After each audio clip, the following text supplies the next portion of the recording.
salvação ao serviço. É sabido de todos nós que a salvação é de graça.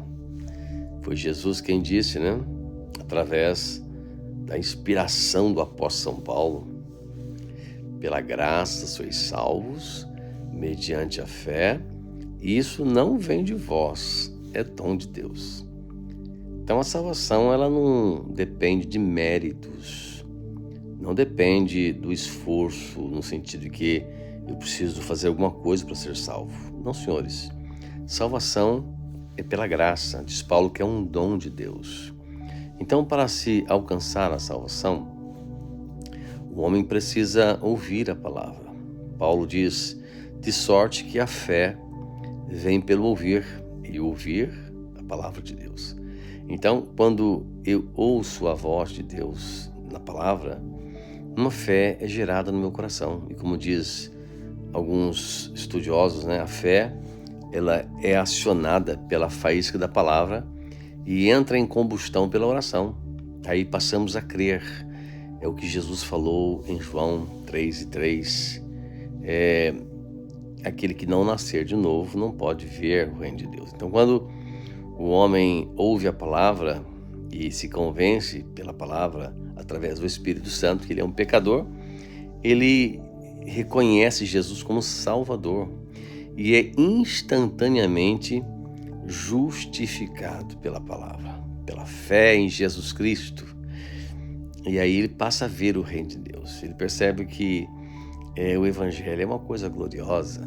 Ele começa a ver as virtudes do Evangelho, a esperança de vida eterna. Ele começa a perceber e a entender o perdão dado por Deus e a paz que sentimos no coração quando somos perdoados. Ele começa a sentir o poder do Espírito Santo, então ele começa a ver o reino de Deus. Mas não é necessário apenas ver o reino de Deus, é necessário entrar no reino de Deus. O versículo 5 do capítulo 3 de São João diz assim: aquele que não nascer da água e do Espírito não pode entrar no reino de Deus. Então, a partir da regeneração, o homem começa a ter uma nova vida, porque ele vai, através da comunhão com Deus na oração e através do conhecimento da palavra de Deus, ele vai efetuando na sua vida mudanças no comportamento, mudança na forma que fala, na forma que pensa, as suas reações, as suas interações e as suas maneiras de portar-se começa a ser transformado. Paulo diz: todos nós com o rosto descoberto, ele diz, refletindo como um espelho a glória de Deus. Nós somos transformados de glória em glória pela mesma imagem. Então, do serviço cristão é que a Bíblia nos diz que Deus, no forjar diário, leva-nos a fazer algo para o reino, a ter habilidades. Isso se chama regeneração. A justificação é o primeiro passo e a regeneração é a continuidade do trabalhar de Deus para que o homem possa ser preparado para toda boa obra, Ele vai forjando, ele vai sendo transformado. A vereda do justo, diz Salomão, é como a luz da aurora, que vai brilhando mais e mais até ser dia perfeito. Então, esse processo de regeneração vai habilitando o crente a andar da maneira como Jesus andou. A maneira que Jesus andava transmite amor, transmite confiança, transmite segurança. O cristão tem que substancialmente deixar o Espírito Santo forjar ele. Como que ele é orientado nessa transformação? Não tem outra alternativa, é pela palavra. A palavra vai iluminando o caminho, ela vai dando direção, orientação, e através da Bíblia e da ação direta do Espírito Santo, você vai sendo transformado. Paulo, ele diz na sua segunda carta aos Coríntios, capítulo 5, versículo 7, ele diz: se alguém está em Cristo, nova criatura é. As coisas velhas se passaram, eis que tudo se fez novo. E o apóstolo Paulo, em meio à sua caminhada, isso tem a ver com a sua segunda viagem missionária, E ele escreve essas palavras quando estava já em Roma, após ter concluído a sua terceira viagem missionária. Fez uma viagem como prisioneiro a Roma. Ele é preso e escreve Filipenses, né? Foram 4 epístolas, uma delas é Filipenses. E ele diz assim: eu, quanto a mim, não julgo que haja alcançado. Ele está dizendo: eu não alcancei a perfeição. Mas ele diz: uma coisa eu faço, esqueço-me das coisas que atrás ficam e avanço para aquelas que estão diante de mim. Eu prossigo para o alvo, pelo prêmio da soberana vocação em Cristo Jesus. Paulo, depois de ter realizado a sua terceira viagem missionária, depois de muito sofrimento, de muitas experiências com os milagres de Deus, até mesmo com as perseguições que ele passou, ele fala: eu não alcancei ainda uma maturidade, eu não alcancei ainda o estágio de homem perfeito, mas uma coisa eu faço. Paulo diz que a sua vida tem andamento, está dizendo que ele sempre está num processo de regeneração, ele está sempre melhorando a sua caminhada, o seu relacionamento com Deus. Esta é a postura do cristão. Todos os dias eu preciso melhorar. Eu tenho que ter cuidado, e todos nós devemos ter cuidado para não caminhar um cristianismo retrógrado. Viver caindo nos mesmos erros, nas mesmas práticas. Eu convido você a tomar decisões com Deus. A regeneração é isso. É você tomar decisões todos os dias com Deus.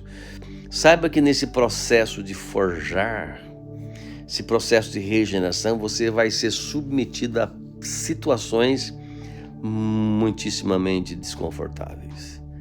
Você vai ser caluniado. As pessoas vão falar com tanta veemência mal de você. Às vezes não falam nem mal, às vezes dissimula, que é pior ainda, né? Dissimula as pessoas contra você. E você passa a ser o vilão. Você que ajudou, você que orientou, você que estendeu a mão, que abriu portas, você passa a ser o vilão. O crente tem que estar preparado para isso, porque isso faz parte. O próprio Cristo, os apóstolos, todos eles passaram por esses momentos. Nós temos que glorificar a Deus, porque a despeito de ser desconfortável e ser difícil de passar por isso, mas a grande verdade é que isso nos forja a cada dia, nos prepara, nos dá paciência, gera em nós experiência no caminho. Aleluia. Nós não podemos esquecer de uma coisa, que a regeneração, ela segue a santificação. E você terá uma experiência inaudita com Deus. Você terá experiências com o Espírito Santo que nunca teve, nunca teria, se não passar por essas forjas. Porque o homem, ele prefere não suportar e imitar. Aí vive uma vida de cristianismo superficial.